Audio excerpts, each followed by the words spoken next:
What's up everyone, welcome once again to the channel. It's your boy Luis Portelles, and I promised you guys that I was going to do a full recap of Miss Universe Philippines 2025 to share with you guys all of my opinions about everything that went down during the coronation night. So today is the day that I'm going to be sharing all of those thoughts and opinions with all of you. This was a very special evening, not only because of the show, the production, the hosting, the setup, everything that went down, and of course the outcome of the competition, but also because it was my third ever in-person Miss Universe Philippines pageant, and every single one of these moments has a special place in my heart. So tonight we're going to be getting into everything from the production, the hosting, the placements, the winners, and if by any chance there's something that I don't get to cover in this particular video, please go ahead and let me know in the comment section down below so I can also answer your questions in the comment section.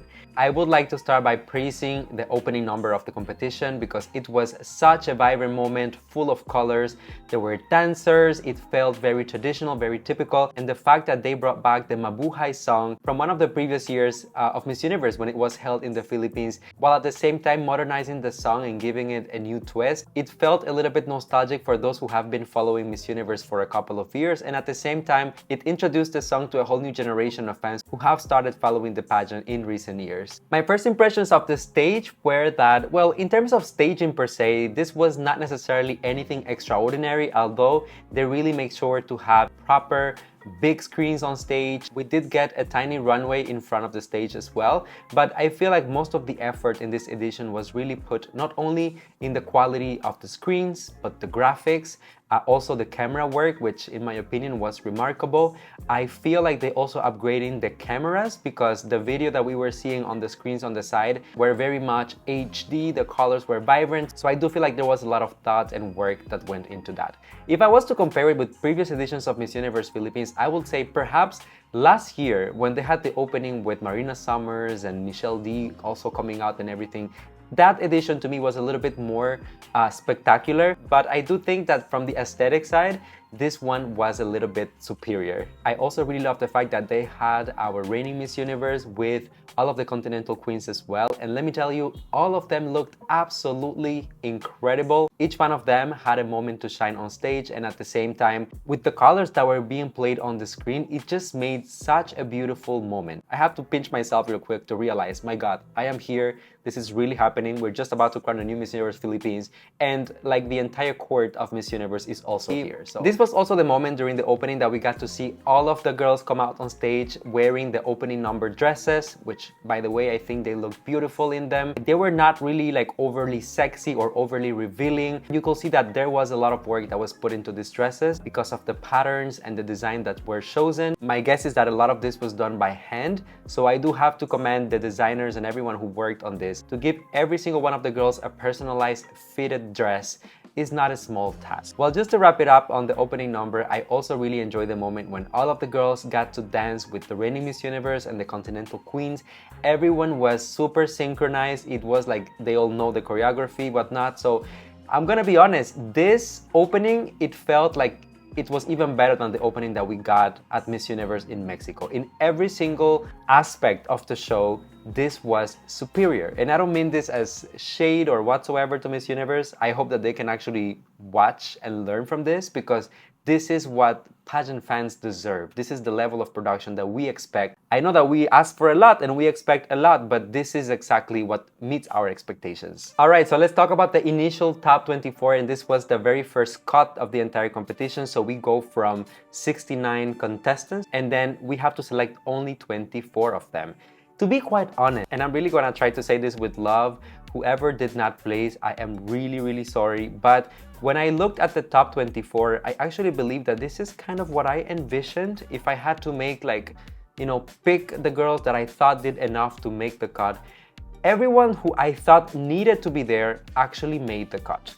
There were a couple of surprises, but for the most part, it was the girls who went in because of the fan vote, you know, like the sponsor votes such as the Bingo Plus fan vote, the MUPH fan vote, and the Choicely fan vote as well. So there was, of course, a couple of girls such as Lucena, Bulacan, and Quirino who did make the top 24 because of those votes that they were able to gather from the fans, which is fine. It's okay. It is part of the competition, and in their own right, they were able to pull it off. So personally, I was very pleased, and there were no major disappointment. Obviously, there are certain girls that I really like that didn't make the cut, but the reality is that, well, there's only 24 spots, and those who didn't really make it, they still had areas where they needed to improve.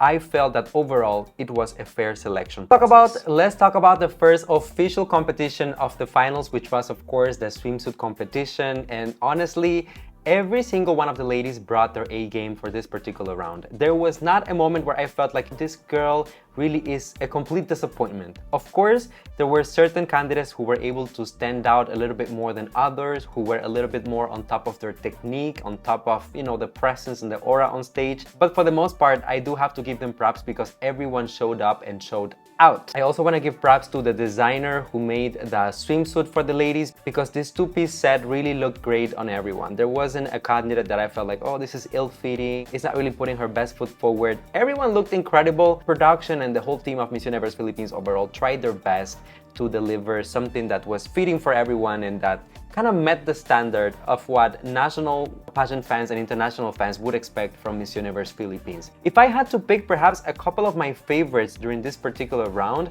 I would say that I really loved the performance in swimsuit of Miss Laguna.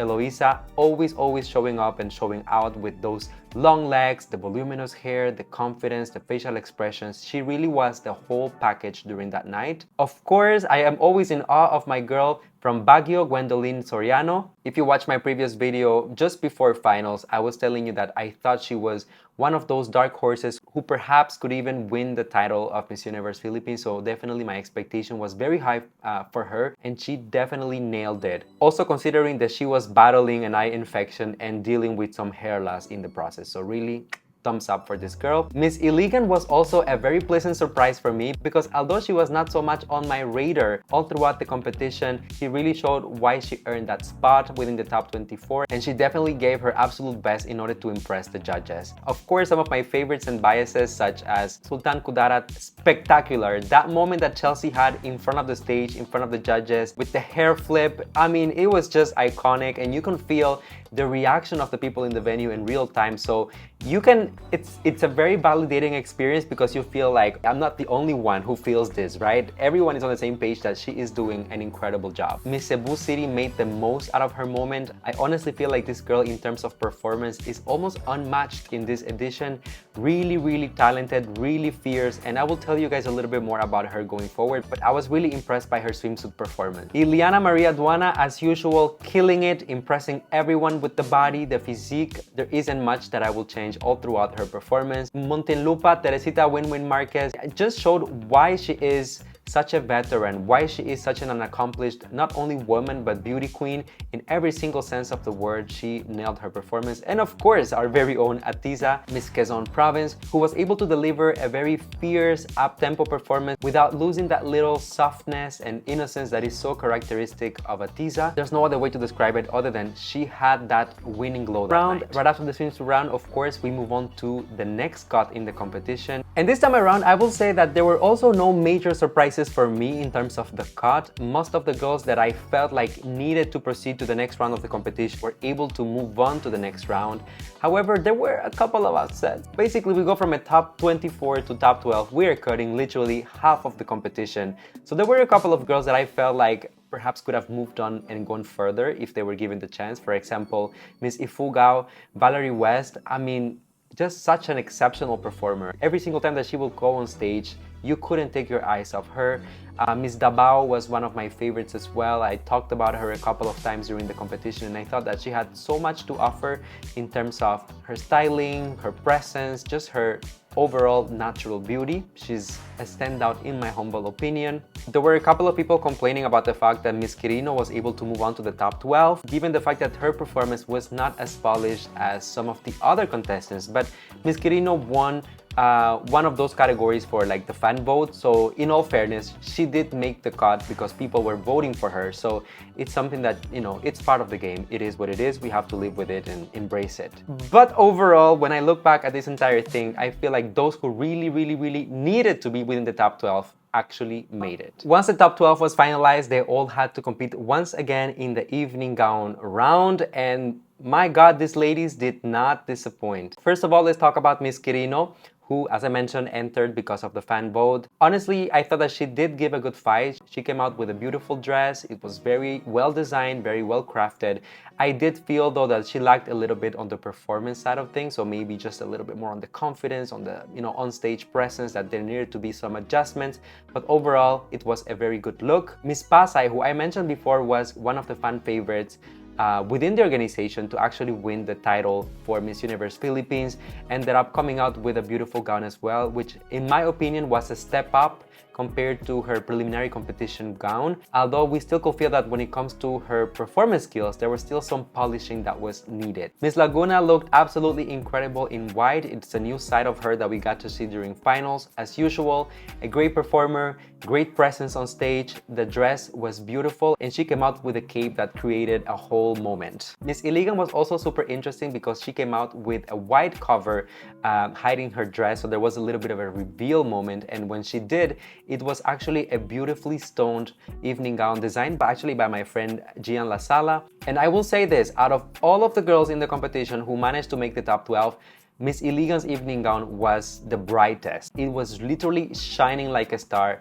under the lights of the stage. Miss Bohol, Tyra, as usually, looked absolutely incredible. Personally, I did enjoy her performance, although I felt like there was a little bit of need for just soften certain things. Perhaps some of the poses, some of the facial expressions here and there, minor adjustments that could have helped her perhaps go further in the competition and perhaps even make the top 6. Miss Baguio gave us a show with her orange gown that, I don't know if it was a coincidence, but it perfectly blended with the backdrop that was being played on the screen. So it just felt like everything came together to highlight her in that particular moment. Her performance, as usual, was very polished, very elegant, very regal, and I feel like the gown matched perfectly the vibe for this particular moment. Miss Taguig, Katrina Liagado, gave us another version of her preliminary competition evening gown. Once again, she was blinding under the lights and she gave us a nice performance.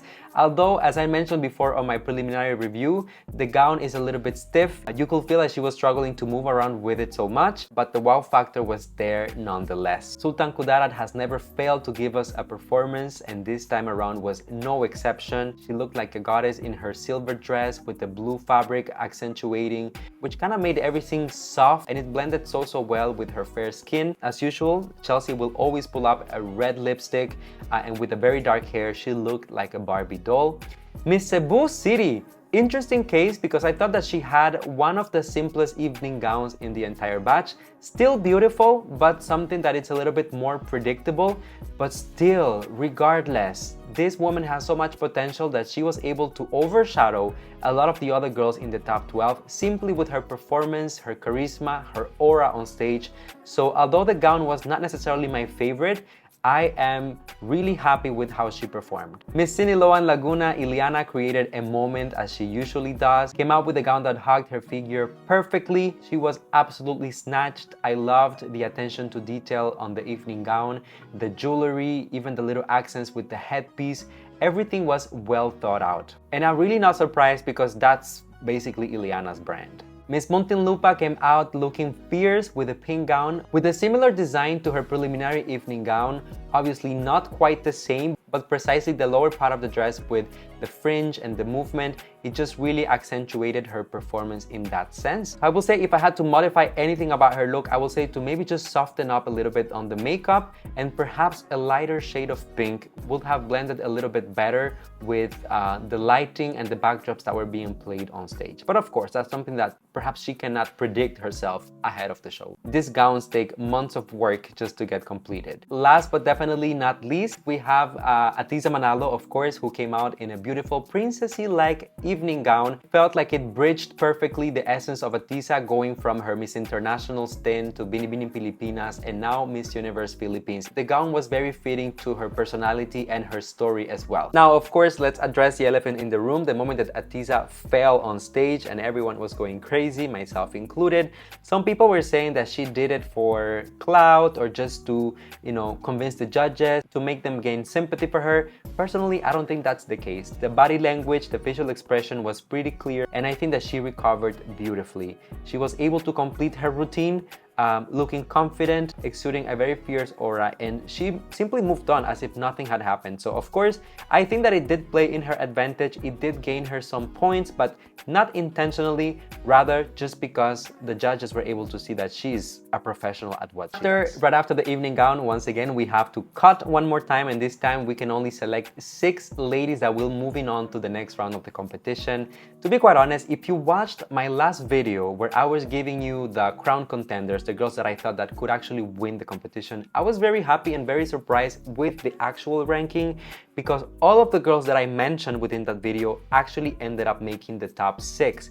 We have, of course, the Gig, Sultan Kudarat, Cebu City, Sinilo and Laguna, Muntinlupa, and Quezon Province. Those were officially the top 6.